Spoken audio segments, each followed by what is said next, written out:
Education in Pakistan has always received criticism. Over the course of past 5 to 7 years, we have seen a drastic change in Pakistan's education sector.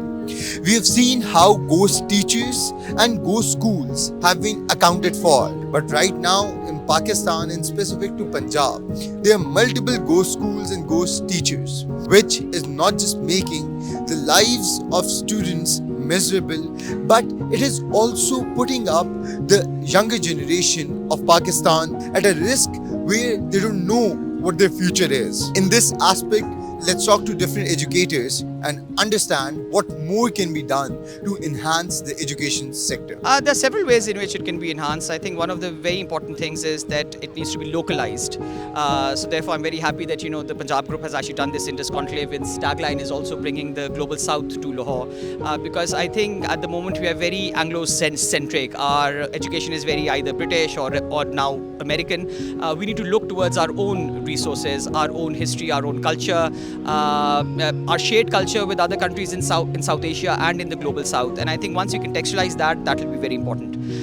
I think another way is to actually add more applied things into our education.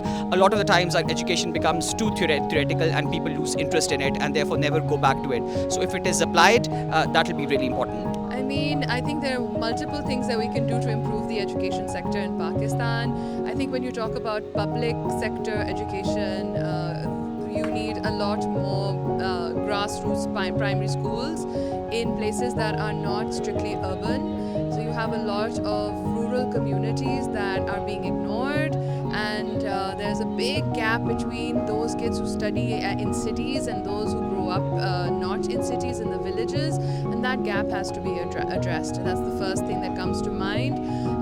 And secondly, with private institutions, I think it's important for educators to understand quality, to understand a sense of like entitlement, and may also like pay it back, pay it forward in terms of like making connections between public institutions as well, and not just be a money-making business. I think that, and apart from that, there are all these structural changes that could be employed. The hope that Pakistan does not go back into Stone Age, and with the hope that education sector in the country is reformed.